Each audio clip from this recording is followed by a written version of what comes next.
دجال آخر ہے کہاں۔ دجال کے بارے میں سب سے عجیب، سب سے حقیقی واقعہ تمیم داری رضی اللہ تعالیٰ عنہ کی زبانی سے ہے۔ کہانی کچھ یوں ہے کہ سفر میں سمندری سفر تھا اور ایک مہینے تک بھٹکے ہوئے مسافر، طوفان سے ٹوٹی ہوئی کشتی، ایک اجنبی جزیرہ اور وہاں ایک مخلوق، بالوں سے بھرا ہوا جانور، جساسا۔ وہ مسافر ایک خانقاہ میں داخل ہوئے جہاں ایک آدمی زنجیروں میں بندہ بیٹھا تھا۔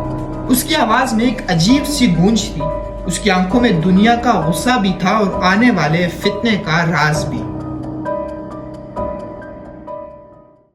رات کی خاموشی میں کبھی ایسا لمحہ آتا ہے جب انسان اپنے اندر سے ایک سوال سنتا ہے، کیا واقعی اس دنیا میں سب کچھ ویسا ہی ہے جیسا نظر آتا ہے؟ یہ ایک ایسا سوال ہے جو صدیوں سے انسانیت کے پیچھے بھٹکتا رہا ہے، اور اس سوال کا مرکز ہے ایک آزمائش، ایک فتنہ اور ایک فریب جسے ہم دجال کہتے ہیں۔ لیکن دجال کی کہانی صرف ایک مذہبی واقعہ نہیں ہے، یہ انسانی تاریخ کا سب سے بڑا سائیکولوجیکل مینپولیشن ہے، ایک ایسا فریب، ایک ایسا فتنہ جو صرف آنکھوں کو ہی نہیں بلکہ دل اور عقیدے کو بھی آزمانے والا ہے۔ اور یہی وہ مقام ہے جہاں ہماری کہانی شروع ہوتی ہے۔ دنیا میں دھوکے تو بہت ہیں، سیاست کے، میڈیا کے، طاقت کے اور خواہش کے، لیکن ایک ایسا فریب جس کے بارے میں نبی صلی اللہ علیہ وسلم نے یہ فرمایا کہ آدم کے زمانے سے قیامت تک سب سے بڑا فتنہ دجال کا فتنہ ہے۔ لیکن آخر کیوں؟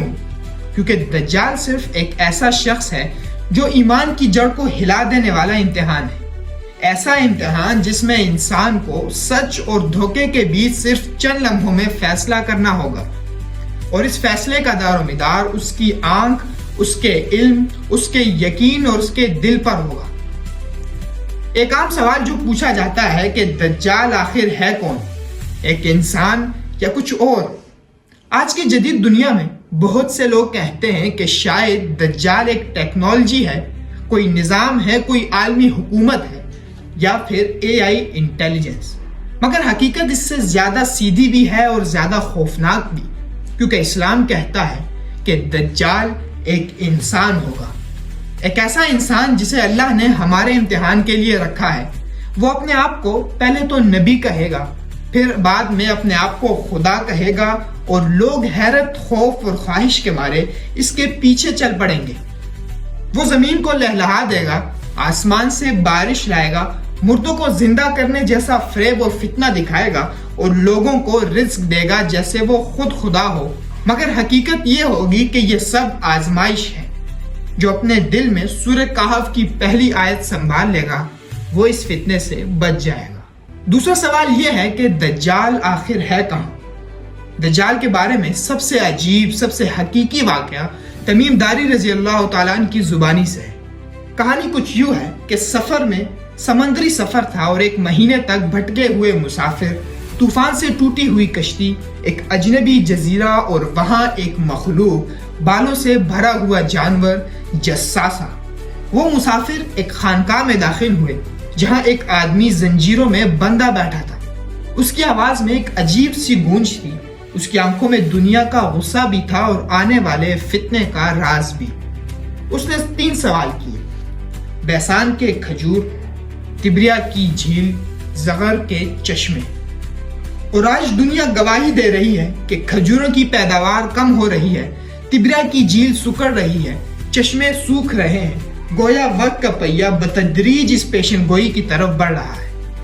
لیکن یہ کہانی صرف اسلامی نہیں ہے، یہ وہ مقام ہے جہاں راز مزید گہرا ہوتا ہے۔ اسلام کہتا ہے کہ دجال جھوٹا مسیح ہوگا، لیکن دنیا کی دوسری بڑی مذہبی روایت یہودیت وہ اسی شخصیت کے بارے میں کچھ اور کہتی ہے۔